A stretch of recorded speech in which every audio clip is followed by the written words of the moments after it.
Today we're going to be starting off our walk down here in South Beach, literally in the heart of South Beach. I'm all the way over here at the end of Espanola Way, and we're going to make a right turn onto Meridian Avenue, which is literally the middle of South Beach. And this is a pretty cool place to start the walk because all these little houses you guys can see here and apartment buildings are like of old Spanish architecture style, things like that. So it's just a cool little street down here in South Beach. I don't see any for sale signs, but you know, maybe later in the video I'll do a little screen share and see what we find for sale over here and how much things cost. But for a while now, I've been hearing stories about banks tightening up credit. We've talked about this before on the channel, and lo and behold, it's happening to yours truly.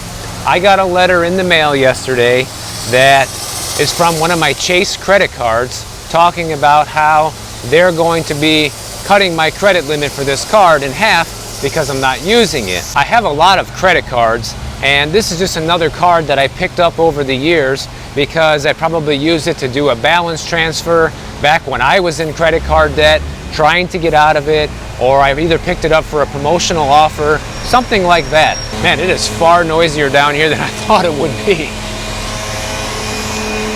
You got the leaf blowers, the FedEx truck, the guys working on the driveway back there. Can you hear me?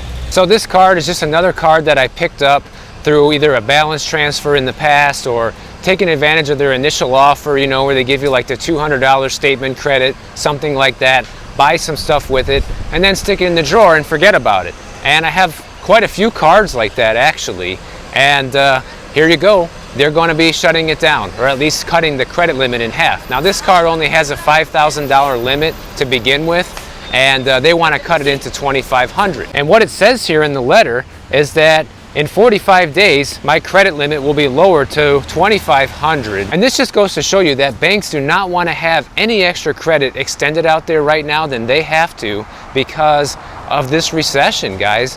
They know that the defaults are ticking up. We've talked about this as well last week, and they're trying to minimize their losses by doing this right now. And they're even doing it to people like me that have great credit scores. I mean, I just checked my score before I made this video. It's like an 817, so it's pretty good. I mean, it's almost impossible to get it even higher than that. And one of the problems when this happens to you is when they take away credit, say if they were to close the account or reduce the amount that I can spend on this card, for example, it lowers the total amount of available credit that you have available to you. So anytime you do use credit in the future, your utilization goes up higher, and therefore it lowers your credit score. Because credit utilization, according to creditkarma.com, has a high impact on your credit score. So the more credit that you utilize, that you have, then the lower your credit score is going to be because you're looked at as a higher risk. Now, because I have probably a dozen other credit cards, even if they do this to me, it's not going to impact my credit score big time, but they do give me the option on this letter to give them a call and have this situation reversed, which I'm going to do because you want to keep your credit utilization low. But that's the funny thing about this, you know? It's like banks are punishing people like me that have good credit, pay their bills on time every single month. I'm never late. I never carry a balance, anything like that. And they want to lower the amount of credit that I have available to me. But if you use too much, then you're looked at as a high risk and it hurts your credit score, and it also makes it so they don't really want to give you credit. So it's like either way, you can't win, guys. You have to be in this middle ground or this sweet spot that they want you to be in, or otherwise, you know, they're just going to punish you one way or the other. You use too much, you get punished. You don't use enough, you get punished. It's kind of a ridiculous system when you think about it. But ultimately, this is better than just having the credit card closed altogether, because I've had that happen to me before as well, where I'll just get a notice in the mail saying, hey, you haven't used this card in like 2 years, we're closing the account. And that's happened to me at least a couple of times in the past. So that's a possibility as well. If this is something that you see happening to you right now, just give the credit card company a call. Probably more than likely they're going to be willing to work with you unless you have a shoddy payment history and you haven't been a good customer. But if you're the kind of person like me and you pay your bills on time, then most likely they'll put it in reverse. They'll raise your available credit again, or they'll turn the account back on, whatever it is, and then just use the card once a year. And I need to get better at that. I need to get better at just, pulling out the cards that I rarely ever use and just using it like one time to pay for something stupid, My issue is I don't really buy stupid things, and it's kind of ridiculous also to just spend money that you wouldn't spend otherwise just to save the credit card. But these are the things you have to do if you want to keep the credit, I suppose. This is why I wanted to walk down here, guys. You see all these trees? This is the most beautiful thing about Meridian Avenue here, is you got these huge trees. I don't know what they're called, but they provide a ton of shade. And on hot days like this, it feels so nice to be under here and not be out in the scorching sun. And then you got Flamingo Park over here, which is a huge park. You might walk through there another day, but I'm gonna stay under the trees today. Now here's something that we touched on in the past, but it's worth bringing up again because this is becoming a bigger and bigger problem as more stories are starting to hit the news with this. And right now the top claim against real estate agents that are getting people into big trouble right now is lack of disclosure, guys. What do I mean? We're talking about property defects that were not disclosed during the sale process to the buyer, whether it be by the seller's real estate agent, the buyer's real estate agent, or even the home seller themselves. And the reason why this is becoming a much bigger issue right now is because over the past couple of years, you just had so many buyers just pile into the housing market and just buy these houses without getting an inspection done, without the appraisal contingency, whatever, just because they were so desperate to get the house. And because they have buyer's remorse, they are taking it out on the real estate agents and the home sellers in the form of lawsuits. But it's not like all of this is purely out of grievance and disappointment, because there was a survey done from the Cinch Home Services, and more than half of the sellers that they surveyed with this, which is very surprising, 60% of them admitted that they did not disclose a known problem with their property to buyers, which is pretty shocking, guys. I mean, those are just the ones who admitted it, right? You would think that if someone actually did this, they wouldn't say a word about it, but turns out 60% admitted it. It makes you wonder how many more are not admitting it. You know what I mean?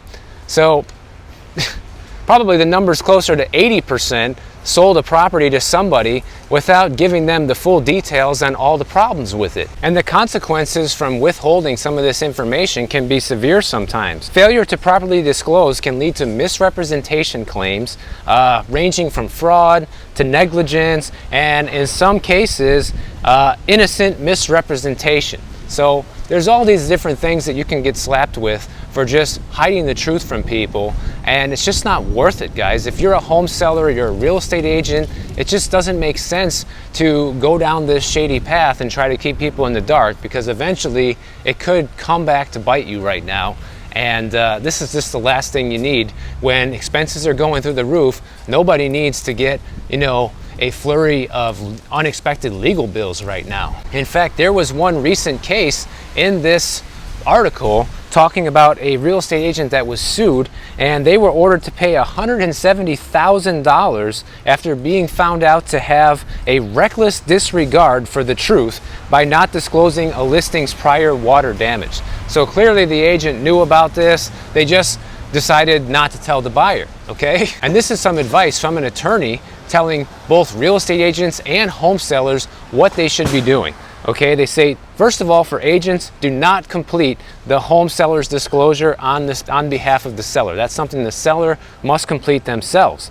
And also encourage the sellers to fill everything out in its entirety. And to really reduce the liability from the agent side, they're saying that real estate agents need to disclose things to buyers, even if the seller says, they don't want you to. That doesn't matter, guys. You still have to do it. So if the seller tells you, there was a water leak on the roof a few years ago, but they had it fixed, and they don't put that in the seller's disclosure, you're still obligated to tell the buyers about this, and then it's on the seller, or at least the buyer can't say they didn't know about this because you told them. And one of the issues with this is that as a real estate agent, when you're taking a listing to sell a house, you know, unless the seller does tell you something, you don't know the history of the house. You don't know all the problems it had. That's up to the seller to disclose those things. And the thing that sucks is sometimes, you know, you even get dragged into these lawsuits unwillingly for just doing your job, not doing anything wrong. But doesn't matter, still have to go through the process and still get sued and everything like that. It's a whole nightmare. So just try to avoid this by being honest with people. It's just one less headache to deal with right now. We already have enough problems going on with the housing market and the economy. The last thing people need is to get slapped with a lawsuit. Man, is the real estate market going to be in for a rude awakening this spring buying season? Check this one out. Mortgage demand for new mortgage purchase applications just hit a 28-year low, guys. That is staggering when you think about it. 28 years ago, the world was such a different place, and to think that things haven't been this messed up since then is kind of insane. And then you have all the people who were around back then that were buying houses and paying, you know, 12, 15, 17% interest rates, saying how, you know, these 6.5%, 7% rates are nothing. I just have to keep pushing back against that idea, guys, because if it were nothing, then mortgage applications would be through the roof. But they're not, because people can't afford these home prices at these rates. It's just that simple. That's why we're seeing demand at 28-year lows right now. Even just year over year, the mortgage purchase applications are down 44%. So even that is substantial.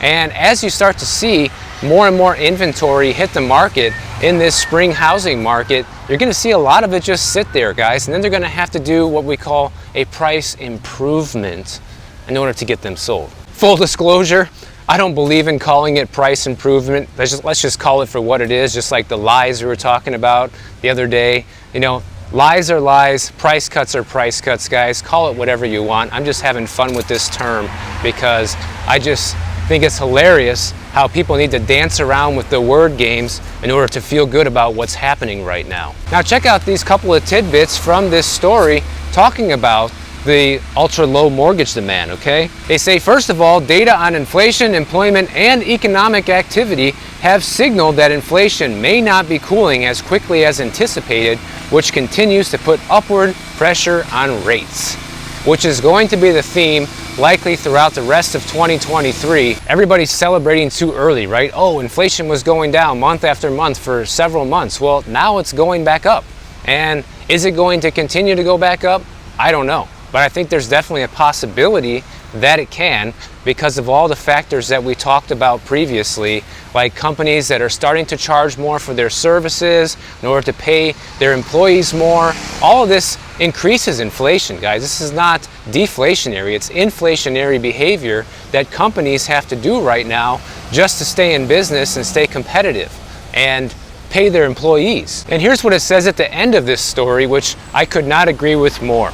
Lower rates to start the year caused a brief surge in home buying, but mortgage demand from home buyers would seem to indicate a very slow spring selling season ahead, and that's exactly what we're headed into, a slow spring selling season. You're not going to see people pile back into the market in most areas because they can't afford to. And this data reflects that. It's not me saying this, you know, this is mortgage data from the Mortgage Bankers Association, guys. Now take a look at this. This building is very old, okay? And the units here are renting between $1,950, $1,650, $2,200, $1,900, $1,600, $1,900 a month.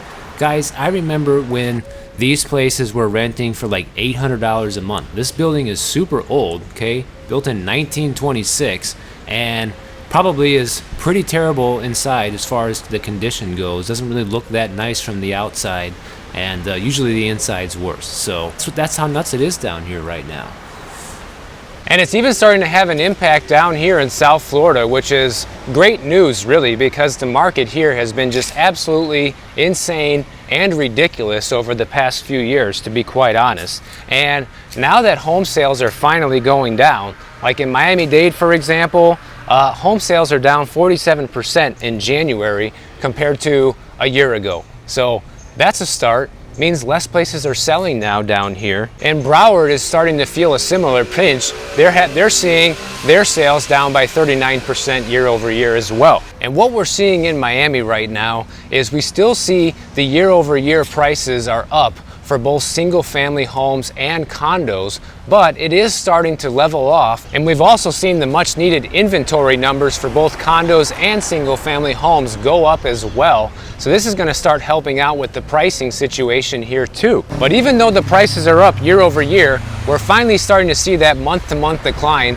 which is what I've been hunting for in all the housing data. And so far, South Florida has been practically immune to this up until recently. And according to this one real estate agent they interviewed for this, he says that some condo owners are starting to accept 15% below their asking price and making the deal, guys. And people were making fun of my advice that I gave in the video the other day, telling home buyers look for properties that have been on the market for 60 days or more and offer 10 to 15% less. Well, guess what? It's working here, guys. So laugh all you want, but the ones who's really going to be laughing are the home buyers, laughing all the way to the bank to get that property cheaper than people thought they could. So there's that. This realtor even says that home sellers need to wake up and get on board with the pricing today. And I completely agree, guys. This is basically the reality check year of the housing market before things completely fall off a cliff. That's what I think. Our biggest headwind that we have down here in Miami and South Florida in general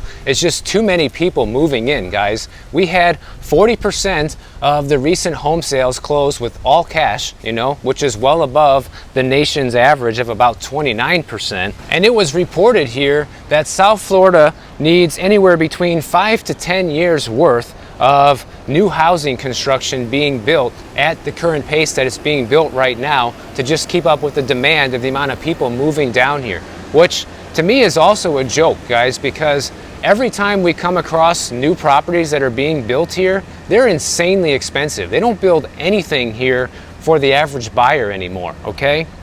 Even when you look at the median home price in Miami being like $550K, they don't build any new houses or condos for that matter starting in this price range, guys. Like when I look at new construction, when it comes to condos, you're lucky if the starting price is in the $700K or above mark, really. And when it comes to single family homes, it's even worse. I mean, all these new construction homes that we see, look at the video from yesterday, guys. There was a house in there that was purchased for 700 grand back in 2017. Okay, and they knocked it down, built a brand new house, and now the new price is 3.2 million. I mean, when it comes to new construction here, it's an absolute joke. And to say we need more new construction, yeah, that's great, but it doesn't help anybody if it's unaffordable. You know what I mean? And as you can see from these charts here with Redfin, look at this, guys. Top 10 areas people are moving to. Miami, the #1 on this list. Contrast with San Francisco, the #1 place that people are looking to leave. And it's kind of the same story when it comes to price increases. Now, Miami has already basically gotten to the top of where I think it can go with this huge housing market run-up. But look at this, the top 10 metros in the US with the fastest growing sales price, okay? Lake Acres, Florida is #1 on the list, okay? Then you have Charleston, South Carolina, Naples, Florida, West Palm Beach, Florida, Fort Myers, Florida. You also got Palm Bay, Florida on this list. So the reason why prices are going up so much in these areas is because most of them were pretty affordable prior to the pandemic, excluding Naples, of course. And to me, this is the only thing that's keeping the whole South Florida housing market hanging on to these ridiculous prices right now is just the sheer demand, guys. And I wish it wasn't the case. I wish it was cheaper here. And, it's annoying for me as a local to have it get this crazy too, because the congestion here is out of control. And you guys have heard me complain about this before, but I live in North Beach. This is South Beach where I'm at right now. In the past, this was a 15-minute drive all day long, guys. Not kidding you. No problem. Make it down here in 15 minutes. Today, it took me 35 minutes to get here. And think about that. That's like a full-time commute to someone's job in a lot of cases, but I'm just going right down the street. I drove like 5.5, 6 miles, guys. We're talking nothing in terms of distance, but just the amount of congestion, the amount of people here is just crazy. And we've basically breached our limit, if you ask me. A lot of people are saying, oh, you know, just wait till the next big hurricane, it'll make everything go in reverse or whatever. Well, look at Fort Myers, guys. Everybody thought that was going to happen over there.